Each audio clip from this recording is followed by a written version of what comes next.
बताएंगे जो मसला रफीक नगर का उठ रहा था, बच्चे ने जो शिकायत करी थी उस पे आप इधर जायजा लेने आए, तो आपको क्या हुआ, क्या बातें की? नहीं, मैंने देखा कि एक वीडियो आया। उस वीडियो में लड़की किसी को टन्ना का नाम बता रही है। तो वो लड़की जब निकलती है, स्कूल जाती है, छेड़ता है उसको, उसका हाथ पकड़ता है, बोलता है टेलीफोन नंबर दो। इस तरह की शिकायतें आई। तो मैंने पुलिस से पूछा, पुलिस ने बोला कि हम उसको अरेस्ट करके जेल में डाल चुके हैं। लेकिन आज ही मैंने वीडियो देखा था, तो मैं आया देखने की सच्चाई क्या, हकीकत क्या है। यहाँ जितने सराउंडिंग में खड़े लोग हैं, सब बोलते हैं कोई जो टन्ना नाम है ना, वो एक जो है क्रिमिनल है, उसकी हिस्ट्री क्रिमिनल की है, तो वो जेल में है। मैं समझता हूँ कि अगर इस तरह की चीजें हमारे लोग करेंगे तो इससे बर्दाश्त नहीं करना चाहिए। पुलिस को सख्त एक्शन लेना चाहिए, सही इंक्वायरी होना चाहिए। अगर उसने ऐसा किया है तो उसके साथ सही इंक्वायरी होना चाहिए। और मैं बोलना चाहता हूँ यहाँ सभी लोगों को कि इस तरह की हरकतें बंद करो। ये मुस्लिम इलाका, शर्म नहीं आती लोगों को? रमजान का महीना चल, ये बदतमीजियां हो रही है यहाँ पे। और उसके बाद अपनी माँ बहनों के साथ इस तरह छेड़छाड़ होगी तो फिर किसी को मुंह दिखाने काबिल रहेंगे हम लोग? वो अभी सामने तन्ना की वाइफ भी आई थी, सुना आपके पास अभी? हाँ, वो कह रही कि मेरा शौहर जो है बेकसूर है, और आप वीडियो चेक कर लीजिए या कीजिए, उसका एविडेंस क्या है। अब एविडेंस पुलिस देखेगी, मैं क्या देखूंगा एविडेंस क्या है। लेकिन आमतौर से तन्ना के ऊपर बहुत सारे पहले से केसेस हैं, किसी में छूट गया, कोई केस चल रहा है, तो मैं समझता हूँ कि उसकी हिस्ट्री जो है क्रिमिनल की तो है ना पहले से। तो आप अभी अगला कदम क्या करेंगे आप? नहीं, हम क्या कहें, पुलिस उठाएगी। पुलिस को हमने बोला है कि सख्ती के साथ इंक्वायरी करो, अगर इस तरह की चीज है तो उस पर सख्ती के साथ उसको जो है मुकदमा चलाओ उसके ऊपर। विधानसभा 171 के लोगों से आप क्या अपील करना चाहेंगे जो इस तरह के रमजान के महीने में भी इस तरह की नहीं, जो मैं तो पूरे लोगों से अपील करना चाहता हूँ।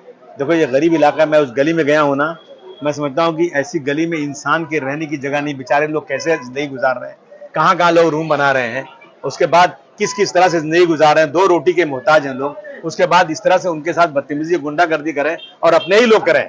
एक तो दुनिया दुश्मन है तुम्हारी, और तुम खुद अपने लोगों के दुश्मन बन रहे हो। शर्म आना चाहिए तुम लोगों को, इस तरह की हरकतें कर रहे हो। एक तरफ से आज मुसलमानों के ऊपर पूरी जो है सरकारें जो है एक तरफ से उनके ऊपर जुल्म ज्यादती कर रही हैं, कोई सुनने को तैयार नहीं। कहीं जहां देखो मुसलमान को ये लोग जो है आतंकवादी कहीं कर रहे हैं, कहीं मुसलमान की मस्जिद तोड़ने पर लगे हैं, कहीं रंग फेंक रहे हैं, और उसके बाद हमारे लोग खुद अपने बच्चों पर इस तरह जुल्म कर रहे हैं। मैं समझता हूँ ये हरकतें बंद होना चाहिए। कम से कम रमजान के महीने में तो कम से कम थोड़ा शर्म करो तुम लोग जो इस तरह हरकतें कर रहे हो। अस्सलाम वालेकुम, मेरा नाम आलिया फ़ातिमा है। मैं रफ़ीक नगर में रहती हूँ और हम यहाँ लास्ट खाड़ी में रहते हैं, 3 नंबर चाली। और आफ्टर 12 o'clock एक तन्ना नाम का गुंडा आता है, उसके साथ 10-15 बॉयज़ रहते हैं एंड वो हम लोग को गालियाँ देता है। हमारा दरवाज़ा बहुत कमज़ोर है तो उसको लात मारता है, हमें उल्टी सीधी बोलता है। और जब भी मैं बाहर निकलती हूँ तो कुछ लड़के मुझे परेशान करते हैं, वो कॉल की साइन करने को बोलते हैं। और एक लड़का मेरा हाथ पकड़ लिया था, उन्होंने कहा कि सॉरी, मुझे लगा कि मेरा दोस्त है।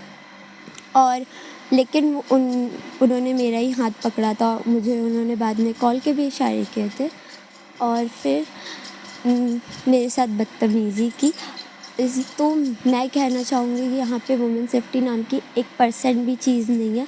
तो मैं यही पुलिस से रिक्वेस्ट करूँगी कि यहाँ पे एटलीस्ट 50 या 50 से ज़्यादा % की वुमेन सेफ्टी है। और यहाँ पे जो भी आफ्टर 7 o'clock जो भी बॉयज़ नशा करते हैं उनको सख्त उनके साथ कार्यवाही करे, ताकि वुमेन्स अच्छे से या लड़की स्टूडेंट बाहर निकल सके और थोड़ा सेफ्टी फ़ील करे, क्योंकि इस एरिया में सेफ्टी नाम की कोई चीज़ नहीं है।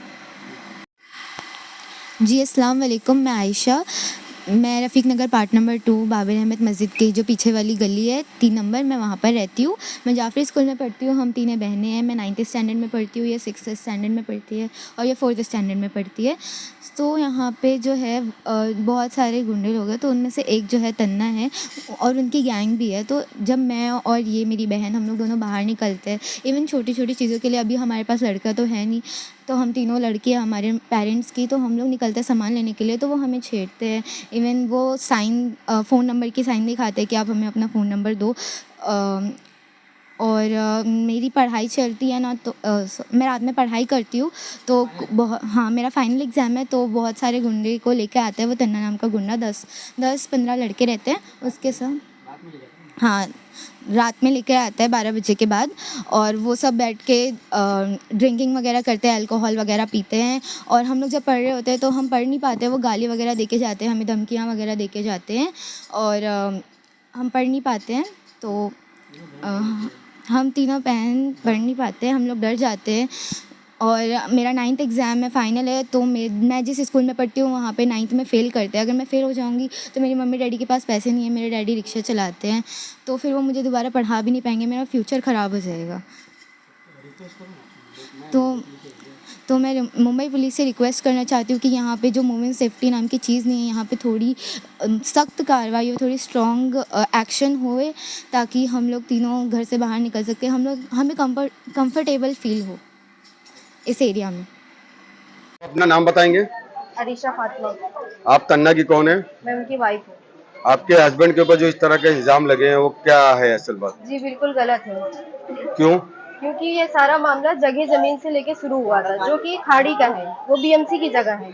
तीनों बहन ने अपना लाइन से बनाया हुआ है। मेरे आदमी ने भी सोचा कि मैं आगे एक रूम बना के किसी को देना था, लेकिन उन्होंने क्या बोला कि यहाँ पे रूम नहीं बनेगा, हम अपने बच्चों का स्टडी रूम बनाएंगे, यहाँ मेरी बहन आगे रूम बनाएगी। उन लोगों ने बनाने से मना कर दिया। मेरे आदमी ने बोला फिर भी मैं बनाऊंगा, तो उन लोगों ने धमकी दी, अगर तुम पीछे नहीं हटे तो मैं तुम्हारे ऊपर केस कर दूंगी, और ऐसा केस करूंगी जो हटेगा नहीं। फिर भी मेरा आदमी नहीं माना, तो उन्होंने एक वीडियो बनाया।